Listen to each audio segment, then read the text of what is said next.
एक युवक ने विवाह के 2 साल बाद परदेश जाकर व्यापार करने की इच्छा पिता से कही।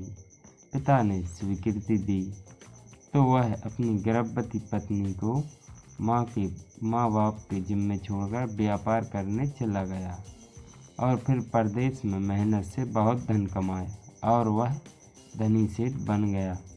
17 वर्ष धन कमाने में बीत गया तो संतुष्टि हुई और वापस घर लौटने की इच्छा हुई। पत्नी को पत्र लिखकर आने की सूचना दी और जहाज में बैठ गया। उसी जहाज में एक व्यक्ति मिला जो दुखी मन में बैठा था। सेठ ने उसकी उदासी का कारण पूछा तो उसने बताया कि इस देश में ज्ञान की कोई कदर नहीं है।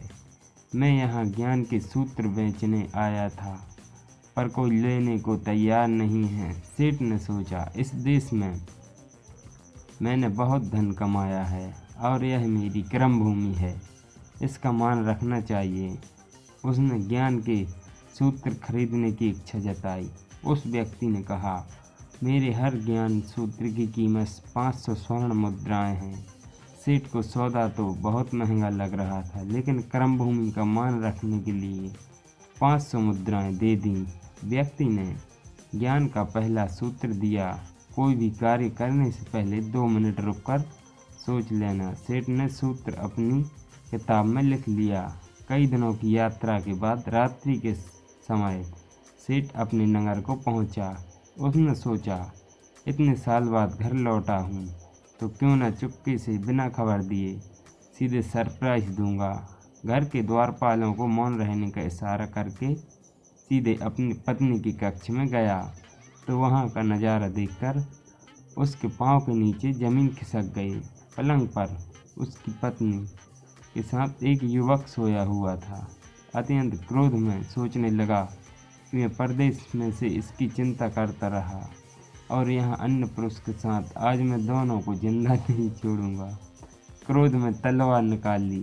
तलवार से वार करने ही जा रहा था कि इतने में ही उसके 500 स्वर्ण मुद्राओं से ज्ञान सूत्र याद आ गया कि कोई भी कार्य करने से पहले 2 मिनट सोच लेना चाहिए। सोचने के लिए रुका, तलवार पीछे खींची तो एक बर्तन से टकरा गई।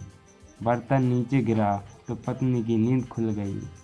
जैसे उसकी नज़र अपने पति पर पड़ी, वह खुश हो गई और बोली, आपके बिना जीवन सूना सूना था। इंतजार में इतने वर्ष निकले ये मैं नहीं जानती हूँ। सेठ तो पलंग पर सोए पुरुष को क्रोधित था। पत्नी ने युवक को कहा, बेटा उठ, जाग, तेरे पिता आए हैं। युवक ने जैसे ही उठकर पिता को प्रणाम करने झुका, माथे की पगड़ी पैरों में गिर गई। उसके लंबे बाल बिखर गए। सेठ की पत्नी ने कहा, स्वामी यह आपकी बेटी है।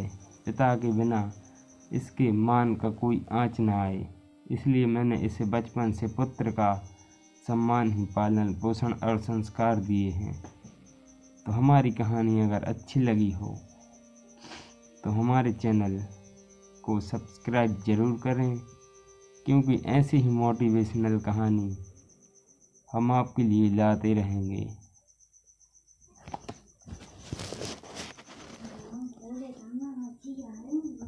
पंखा चला।